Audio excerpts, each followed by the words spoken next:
est enfin arrivé. Un mois d'attente comme d'habitude. Au moins il est là. Il y a la petite poche. Le petit tissu. Le hardware et le couteau. Si vous ne savez pas toujours c'est lequel avec le titre, c'est le clone du Squid Industries Tsunami. Particularité, le hardware, les vis, le pivot en dessous sont en titane. J'ai aucune idée de la résistance du coup au titane par rapport à l'acier normal, mais de ce que j'ai vu, les pièces en titane sont assez fragiles chez Squid Industries. Ne me demandez pas pourquoi, mais c'est comme ça. Alors du coup, j'ai parlé de plusieurs trucs pour ceux qui ne connaissent pas. Squid Industries a fait à un moment un couteau qui vaut 750 $, qui se revend minimum 1300, neuf sur le marché secondaire, et il ressemble à ça. Il y a le logo qui est différent, enfin il y a beaucoup de choses qui sont différentes sur le vrai, mais ça ressemble plus ou moins à ça. Alors particularité, sur le clone, c'est ce qui nous intéresse, c'est ceci qui est en titane. Déjà première chose à noter, ça vient de Bali Plus, du coup forcément les tolérances elles sont différentes. Là il est tuné donc ça va quand même. Et point fort en fait de ce couteau, déjà deux choses, c'est un faux channel. C'est comme une structure sandwich, c'est deux pièces qui sont pressées l'une sur l'autre, mais ça fait la même forme qu'un channel en fait. Et à l'intérieur, gros point positif du couteau, il y a ces petits trucs, ces petits pins, je sais pas comment les appeler en français, des petits bouts, c'est des petits points en fait qui sont dans le manche. Il y en a 3 possibles à mettre, on peut tous les retirer, on peut en mettre 3, 2 et 1. Et ça change l'équilibre du couteau. Et c'est super parce que ce couteau là, bah du coup vous allez acheter et vous avez la possibilité d'avoir la lame qui est plus lourde que le reste, le manche, et d'avoir un flipping neutre. Ce qui est vachement bien. Je fais pas trop le tour du hardware, hein. Ça c'est des trucs basiques, on a toujours... Enfin, basique. On va dire c'est ce qu'on attend normalement d'une compagnie, mais pour le coup, on a le tout classique. Donc, 2 sets de pivots et de vis supplémentaires. 2 bushings. Moi, j'en avais récupéré d'autres parce que quand j'ai tuné celui-là, en fait, j'ai fait n'importe quoi. Le tuning, il est assez particulier dessus. C'est assez serré. Parce qu'à un moment, ce que je fais, moi, c'est que j'essaie de voir par rapport au mouvement ici. Et si je frotte un peu trop au niveau du bushing, quand j'essaie de réduire la surface en grattant sur de la pierre ou sur du papier de verre, ça m'est déjà arrivé que je passe de ce mouvement-là à 0 mouvement et le manche bloqué, en fait. Et c'était très chiant. Et du coup, je suis arrivé à un tuning où il y a un peu de jeu. Je sais pas si on va le voir. Oui, si on devrait le voir. Il y a du jeu. Mais il n'y a pas de tape, en fait. Ça fait un petit bling bling bling. Mais c'est plus par rapport au mouvement, en fait, au bout du pivot, en fait, ici. Sinon, il est quand même assez bien tuné. Et aussi à remarquer, là, il n'y a pas beaucoup de mouvement. Mais en fait, le truc, ce qu'il faut regarder, c'est par rapport à ici. Parce que là, l'épaisseur ici et là, elles sont différentes. Du coup, en fait, quand vous allez le tuner par rapport à cette épaisseur-là et pas celle-ci. Parce que c'est là, il y a trop de mouvement. Logiquement, c'est fait en sorte que dans la continuité, ça tape ici et ici en même temps. Mais bon, j'y crois pas trop, c'est un clone, ça peut être différent. Et je pense que le tap, il apparaît d'abord ici. Hein. Il apparaît là, en fait, il apparaît pas là. Donc, potentiellement, c'est sur cette surface-là où ça va commencer à frotter. Logiquement, c'est bien fait. Ça abîme pas trop, ni là, ni là. Mais ça, c'est en acier, ça c'est en titane. Donc bon, je vais pas trop avancer là-dessus dans tous les cas. Mais c'est un truc à savoir. Le système de pin est vachement bien. Il n'y a qu'un seul pin sur chaque manche, c'est ce que j'ai mis, c'est pour avoir un point neutre. Et je trouve que c'est le mieux comme ça. Et du coup, je vais pouvoir parler de comment il flippe. Et je vais faire un peu de flipping aussi, si j'arrive à en faire.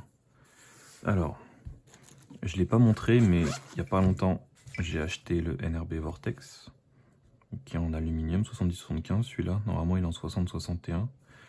Et l'équilibre est relativement similaire en termes de neutralité pas en termes de poids, parce que là, il est beaucoup plus léger que celui-là. Ça, c'est 128 grammes. C'est annoncé moins de 120, mais c'est un mensonge. Parce que les pins font pas 1 gramme. Et même avec tous les pins, ça fait 6 grammes de chaque côté. Celui-là, il fait déjà 128 avec un seul pin. Donc avec les autres, ça dépasse les 130. Et en termes de flipping, je trouve que c'est assez similaire en fait. Je pense pas qu'il y a des Français qui ont ce couteau. Mais j'en parle quand même comme ça, parce que c'est bon à dire, quand même c'est bon à savoir. Mais ça reste relativement similaire. Je suis passé de celui-là à celui-là, en fait, quand je l'ai reçu hier. J'ai pas eu de problème pour m'adapter en fait au flipping. C'était relativement le même. Je fais pas de review du Vortex parce qu'on peut plus l'acheter. Il va y avoir une V2 et du coup il va flip différemment. Il y aura des matériaux qui seront assez similaires. Même si le basique il avait un autre aluminium, celui-là c'est parce qu'il a raté dans la production, il a acheté un meilleur aluminium et il a affiché un autre. Mais du coup ça le rend plus solide donc c'est mieux. Et le V2 va être différent donc je pensais pas faire de review dessus. Mais de toute façon on parle de celui-là. Donc c'est celui-là qu'on va se focus dessus. C'est sur celui-là. Voilà. Mon français est super. Donc oui, le hardware, hein, le classique, 4 washers, 2 pivots, 2 vis, 2 bushings en plus, et les pins qui seront directement dedans. Donc vous aurez un équilibre qui sera sur le manche de sortie de boîte, quoi. Et moi j'en ai mis qu'un sur de chaque côté pour avoir cette neutralité un peu qui fait que moi je suis assez content avec. Mais ouais, voilà. Alors, pour le comparer, ça va être compliqué. Parce que j'ai pas beaucoup de couteaux comme ça. Surtout que les couteaux en titane, en fait, j'en ai que un. J'en ai testé un autre. J'ai testé le l'X10, l'X10, qui a des manches en sandwich, en fait, qui avait un pattern très ressemblant, si c'est pas le copier-coller de celui-là, en fait, sur des coupes ici. Mais il n'y avait pas les trous étaient différents, en fait, je crois. Je m'en rappelle même plus, la lame aussi était pas pareil. Et c'était un sandwich, c'était pas un faux channel comme ça. Mais je peux le comparer juste à l'Alphabist en lame d'entraînement du coup. Qu'est-ce que je peux en dire? Bah, celui-là est plus léger, plus agréable. La lame d'entraînement fait que les manches sont plus lourds que la lame. Donc c'est un autre équilibre. Et moi j'aime pas trop quand c'est l'équilibre sur les manches, surtout que vu que le couteau fait lourd, bah forcément en fait les manches aussi vont donner la sensation que le couteau est plus lourd de base, et il l'est. Je crois que l'autre il a 130, celui-là il a 128 comme ça. Et rien que ces 2 grammes de différence on les sent. Et voilà, du coup j'essaierai, j'ai la lame de l'autre qui arrive, la lame tranchante sur l'Alphabist. Donc je pense qu'à ce moment-là, je ferai peut-être un petit update, un truc comme ça. Mais ouais, voilà. Pour comparer dessus, sur ce qui est comparable en fait. Parce que pour l'instant, j'ai pas grand-chose en titane, à part le Atropos Smoke 2 Black Mood que j'ai. Mais ouais. C'est très équilibré. Franchement, avec un pin, c'est un truc que j'adore, vraiment, j'adore. Depuis que je l'ai hier, en fait, je suis passé directement dessus et j'arrête pas de l'utiliser et c'est un plaisir, franchement. Il flippe très facilement, il fait des trucs des fois. Genre ce que je faisais là, c'est un truc que j'ai appris il y a pas longtemps. Je sais plus comment ça s'appelle ça. Le parabolique, voilà. Donc il y en a plusieurs. Et sur ce couteau, les aériales sont, je trouve, vachement faciles quand c'est en position neutre au niveau du poids par rapport au pin. Je fais même un ice pick parabolique, c'est un truc que j'ai jamais vu avant, mais je pense que ça existait déjà avant. Et ouais, bon, c'est franchement, c'est très agréable en main. Il glisse pas, quasiment pas. Cette surface-là, on pourrait dire qu'elle est glissante, mais en fait non. Parce que le vrai, il a les jimping, en gros, il a des trous ici. À l'intérieur de ce truc qui dépasse pas, et en gros, quand on fait des ladders comme ça accroche vraiment. Mais moi, j'ai pas trop de... Déjà, je sais pas faire des ladders, et en plus, je trouve que c'est pas du tout glissant, en fait, par rapport à d'autres couteaux, comme le Vortex que j'ai parlé tout à l'heure. Mais ouais, voilà. Manche en titane. Du coup, faux channel. La lame, j'ai aucune idée de ce que c'est. C'est une lame basique, quoi. Ils utilisent le même métal pour tout. Il y a un logo Squid Industries, un mauvais logo. Pas parce que c'est Squid, mais parce que il est mal foutu. Il est pas bien fait. Il est moche, en plus, je trouve, dessus. Ils auraient dû mettre le logo Bali Plus. Ou juste écrire Bali Plus, ça aurait été beaucoup plus intéressant, je trouve. En termes de prix, 105 €. Ce qui reste quand même relativement cher, ça reste même un couteau titane, donc bon, c'est pour ça que c'est à ce prix-là. Mais du coup, le fait qu'on a les poids, ça fait que bah, ça le rentabilise beaucoup plus par rapport à d'autres, où on pourrait avoir juste un poids en fait. Au niveau des manches, au niveau de la lame, un truc plus ou moins équilibré, un poil sur les côtés. Là, on peut choisir, donc c'est cool. Je trouve que ça donne une bonne plus-value au couteau, ça donne vraiment une raison de l'acheter. Ça m'a l'air assez résistant, il n'y a pas de... Faudrait que je teste plus longtemps, mais au niveau de la perte de jeu ici, ça doit être pas mal. Alors ça tient quand même assez bien. Au niveau du son, ça fait un peu de vibration, mais c'est assez étouffé.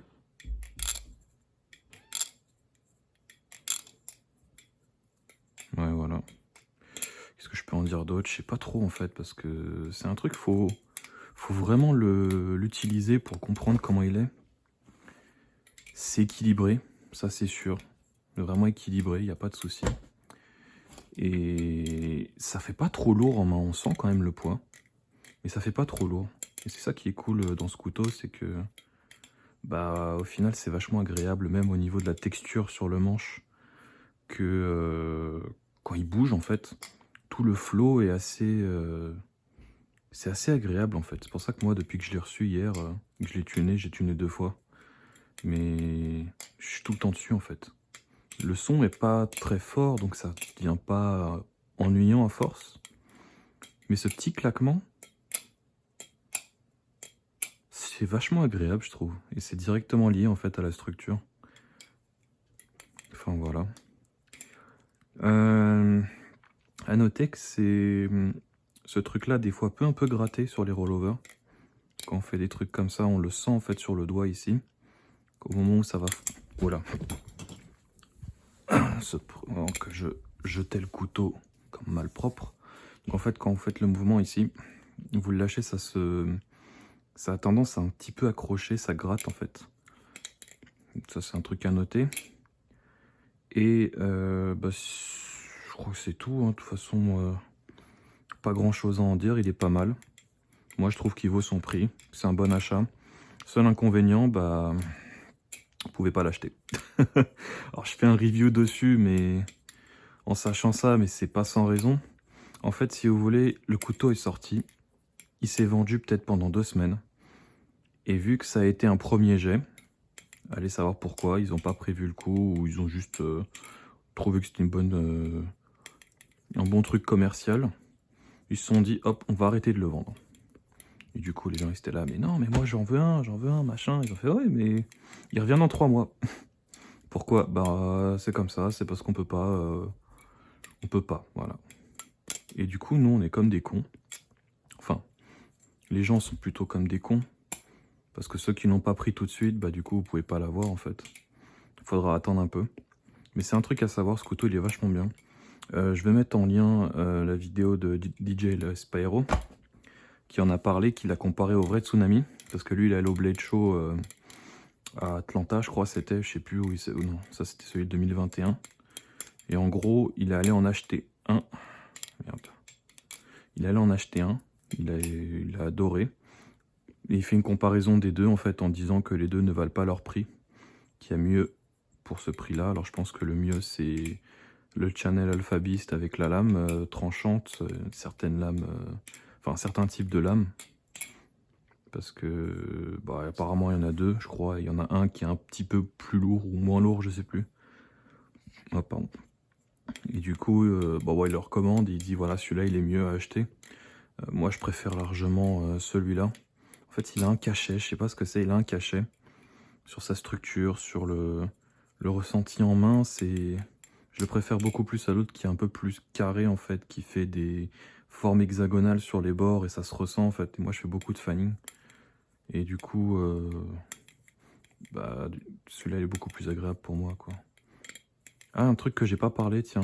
Le poids, il est relativement équilibré avec le pin, mais quand on fait du fan stop, je sais pas si ça s'appelle comme ça, quand on passe d'un côté du fan à un autre comme ça, il fait très lourd. Il fait vraiment très lourd. Genre on le sent en main ça. C'est pas non plus un truc ingérable, mais ça se sent quand même. Sinon, tout le reste, ça passe relativement bien, quoi. J'ai pas trop de soucis. Des fois, les Chaplin, vous l'avez vu, ils partent un peu. C'est parce que je le prends pas, le couteau, de la bonne manière. Mais ça passe assez bien. Rollover, ça passe. Les aériales, c'est finger in the nose. Y a quoi d'autre? Les ladders, je sais pas les faire, mais ils sont un peu lourds. Ils sont un peu lourds à faire. Là, je les fais à l'envers, voilà. Ça prouve bien qu'il faut que je m'entraîne. Parabolique, encore plus finger in the nose, le truc il part tout seul. Il se revient tout seul. Enfin voilà quoi. Faut quand même bien le jeter. Faut le jeter un peu plus haut que les autres couteaux, plus léger. Je pense que c'est normal. Mais à part ça, ça passe très bien. Même en ice... Aïe.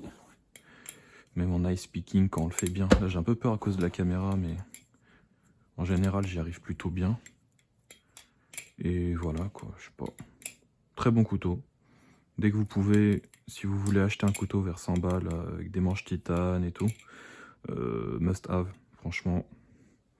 Moi je dirais que c'est bon à avoir dans sa collection, même si on n'est pas trop intéressé par les clones. Sachant que le vrai coûte 750 et qu'il y ait une solution pour en avoir un qui lui ressemble et qui flippe quand même bien. Moi je trouve que c'est pas mal. Après chacun a son avis, il y en a qui diront que ça vaut pas le coup, qu'il vaut mieux acheter l'alphabiste. J'infirmerai ou confirmerai ça dès que j'aurai la lame. Je ferai un petit review, comme j'ai dit, un petit update et voilà. Et bah pour cette vidéo, c'est tout. Hein. Écoutez, amusez-vous bien. Si vous regardez maintenant, bon week-end de Pâques. Et dans pas longtemps, il y aura un review sur l'Alien, parce qu'il est en transit en même temps que la lame. Et il y aura aussi le Squid Trainer. Donc voilà, vous pouvez vous attendre à une ou deux autres vidéos en plus. Encore une fois, si ça vous intéresse, sinon, tant pis. Allez, bon week-end.